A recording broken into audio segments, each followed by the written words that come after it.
नमस्कार दोस्तों, मेरा नाम है शम्मी और आप देख रहे हैं एचपी स्टडीज़ चैनल को।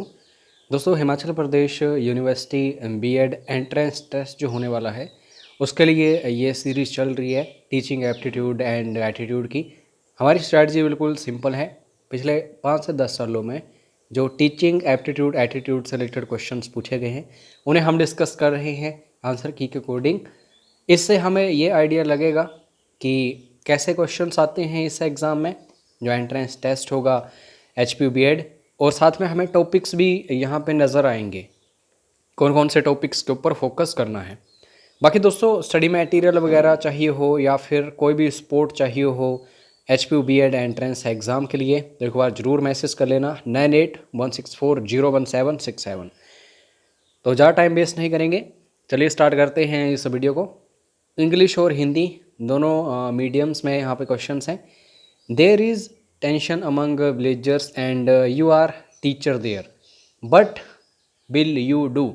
ग्रामीणों में तनाव है और आप यहाँ मतलब ग्राम जो हैं गांव वगैरह वहाँ पे शिक्षक हैं, तो आप क्या करेंगे?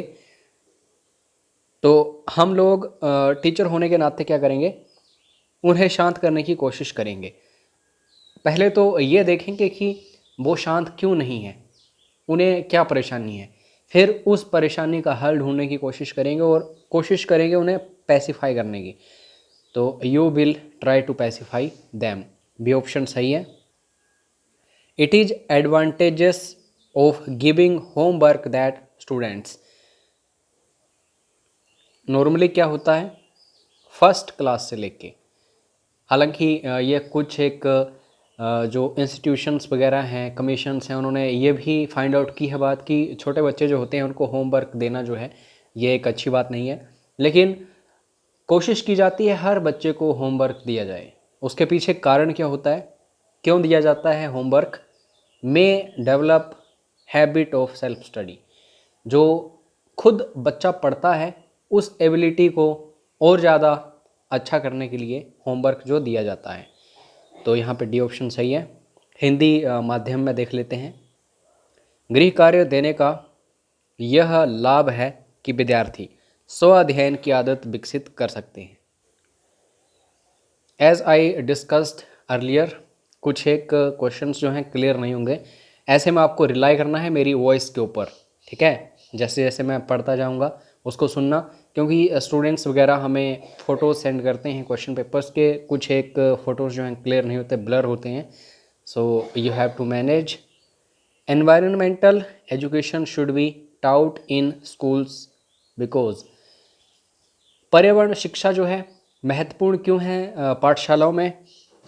यह जीवन का महत्वपूर्ण हिस्सा है। अगर कोई पर्यावरण के ऊपर काम नहीं करेगा कोई विद्यार्थी, तो आगे जाके वो पर्यावरण की जो वैल्यू है, जो पर्यावरण का जो मूल्य है उसे नहीं पहचान पाएगा वो पूरी ज़िंदगी। तो एनवायरमेंटल एजुकेशन जो है ये क्यों दी जाती है स्कूल्स में? It is important part of life. तो B option. The quality of teaching is reflected. Suppose करो कि आप हैं टीचर, आप पढ़ा रहे हैं कम से कम 100 बच्चों को, तो आप अगर चेक करना चाहो खुद को कि आपकी जो पढ़ाने की जो हिसाब किताब है वो अच्छा है या अच्छा नहीं लग रहा है, स्टूडेंट्स को कुछ समझ नहीं आ रहा है, तो ये जो 100 स्टूडेंट्स आपके यहाँ पढ़ रहे हैं इनके क्वेश्चंस कैसे होंगे? सपोज करो आप हिस्ट्री जो है उसे पढ़ा रहे हो, ठीक है? आप पढ़ा रहे हो इंडस वैली सिविलाइजेशन के ऊपर। तो अगर ये 100 स्टूडेंट्स जो हैं, इनमें से स्टूडेंट्स जो हैं, मतलब मेजॉरिटी स्टूडेंट्स की मैं बात कर रहा हूँ, कुछ स्टूडेंट्स जो हैं एक्सेप्शनल भी होते हैं, कुछ जो हैं उनका दिमाग इतना तेज़ नहीं होता। मेजॉरिटी स्टूडेंट्स आपसे सपोज करो कि इंडस वैली सिविलाइजेशन जो है उससे रिलेटेड ये क्वेश्चन करें कि इंडस वैली सिविलाइजेशन जो है इसकी खोज कब की गई थी, तो आप अपने जो नॉलेज है उसको आप ये फाइंड आउट करोगे कि आपने बिल्कुल नॉर्मल पढ़ाया है स्टूडेंट्स को। लेकिन अगर स्टूडेंट्स क्वेश्चन करें इंडस वैली सिविलाइजेशन जो है इसमें, और आज का जो हमारा दौर चल रहा है 2022 है या फिर आगे वीडियो जब भी आप देखेंगे, उसमें क्या डिफरेंस है, इंडस वैली सिविलाइजेशन और इसमें क्या डिफरेंस है, किन किन चीज़ों का डिफरेंस है, कौन कौन सी चीज़ें जो हैं ये सेम हैं, तो आप सोचोगे कि आपका जो पढ़ाने का तरीका है ये बहुत हाई है। ठीक है, तो इससे पता चलता है कि क्वालिटी जो है टीचिंग की वो क्या है एंड क्या नहीं। The quality of teaching is reflected why the quality of questions asked by students, छात्रों द्वारा पूछे गए प्रश्नों की गुणवत्ता से। तो शिक्षण की गुणवत्ता जो है ये परिलक्षित होती है। Which of the following is the most important characteristics of open book examination system, खुली पुस्तक परीक्षा प्रणाली की सबसे महत्वपूर्ण विशेषता निम्नलिखित में से कौन सी है। वह छात्रों को सोचने के लिए मजबूर करती है, मतलब उनकी थिंकिंग जो है वो डेवलप होती है। It compels students to think, तो ये एक कैरेक्टरिस्टिक है किसकी, ओपन बुक एग्जामिनेशन सिस्टम की। Team teaching has the potential to develop, दल शिक्षण में विकसित करने की क्षमता होती है। किस चीज़ को विकसित करती है ये जो टीम टीचिंग होती है, एक दूसरे के शिक्षण के पूरक की आदत। The habit of supplementing the teaching of each other, अगर कोई एक टीचर है, अगर उसमें कोई कमी है तो उस कमी को अगर दूसरा टीचर जो है पूरा कर रहा है तो टीम टीचिंग हो गई है। और इसी से मतलब ये जो एक दूसरे की जो कमी है उसको पूरा करने की जो एक तरीका है, जो पोटेंशियल है, इसको ही डेवलप करती है team teaching. A good communicator is the one who offers to his audience, जो उसको सुनते हैं किसी भी एक अच्छे कम्युनिकेटर को, तो वो अच्छा कम्युनिकेटर जो है क्या प्रोवाइड करता है, प्लेंटीफुल ऑफ इंफॉर्मेशन। अगर मैं सपोज करो कि आपको स्टडी करवा रहा हूँ और मेरा बोलने का जो स्टाइल है वो आपको अच्छा लगता है, मेरी वॉइस जो है आपको क्लियर लगती है और मतलब आप मुझे सोचते हैं कि ये काफ़ी नॉलेज वाला इंसान है, तो ये मेरी भी जिम्मेदारी है कि मैं ज़्यादा से ज़्यादा नॉलेज जो है आप सभी तक पहुंचाऊं, इंफॉर्मेशन जो है मेरे अंदर मेरे दिमाग में वो आप तक पहुंचाऊं, तभी अच्छा कम्युनिकेटर मैं बन पाऊंगा, गुड कम्युनिकेटर। तो यहाँ पे ए ऑप्शन सही है।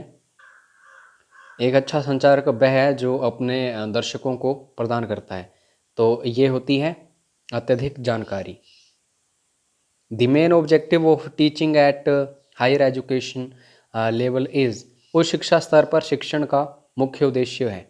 तो क्या उद्देश्य है, निर्णय लेने की क्षमता विकसित करना, to develop the capacity to take decisions. जब तक डिसीजंस लेने की जो कैपेसिटी है डेवलप नहीं होगी, कोई भी स्टूडेंट जो है वो कामयाब नहीं हो सकता अपनी लाइफ में।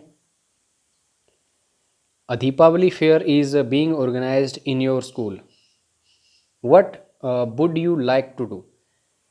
आपके विद्यालय में दीपावली मेले का आयोजन हो रहा है, आप क्या करना पसंद करेंगे, समारोह में भाग लेंगे।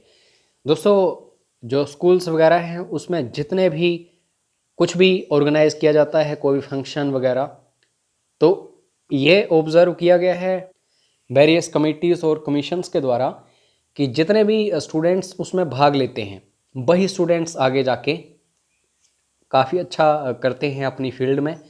तो to take part in the function, और टीचर भी है, अगर कोई भी टीचर है, कुछ टीचर्स ऐसे होते हैं किसी भी स्कूल में जो भाग ही नहीं लेते, किसी भी एक्टिविटी में भाग नहीं लेंगे, बस आएंगे स्टडी करवाएंगे और जाएंगे।